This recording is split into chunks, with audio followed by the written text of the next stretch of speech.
Hi viewers, ఈ షార్ట్లో మీకు కాలం దూరం అనే విషయాన్ని అందిస్తున్నాం.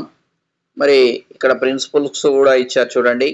దూరం ఈజ్ ఈక్వల్ కాలం ఇంటూ వేగం, కాలం ఈజ్ ఈక్వల్ దూరం బై వేగం, వేగం ఈజ్ ఈక్వల్ దూరం బై కాలం.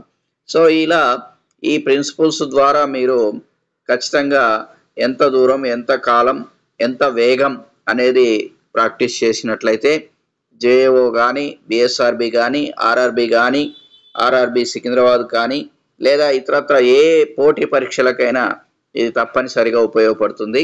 కాబట్టి వీటి గురించి నిర్లక్ష్యం చేయకండి. మనం అందించే ప్రతి వీడియో కూడా చాలా విలువైంది. కాకపోతే ఆ వీడియోల నుంచి మీరు డెప్త్ సిలబస్ సేకరించుకొని ప్రాక్టీస్ చేస్తే ఖచ్చితంగా ఒక జాబ్ స్కోర్ చేసి state government or central government ఎంప్లాయీగా మారుతారు. కాబట్టి ప్రాక్టీస్ చేయండి, సక్సెస్ కండి. All the best.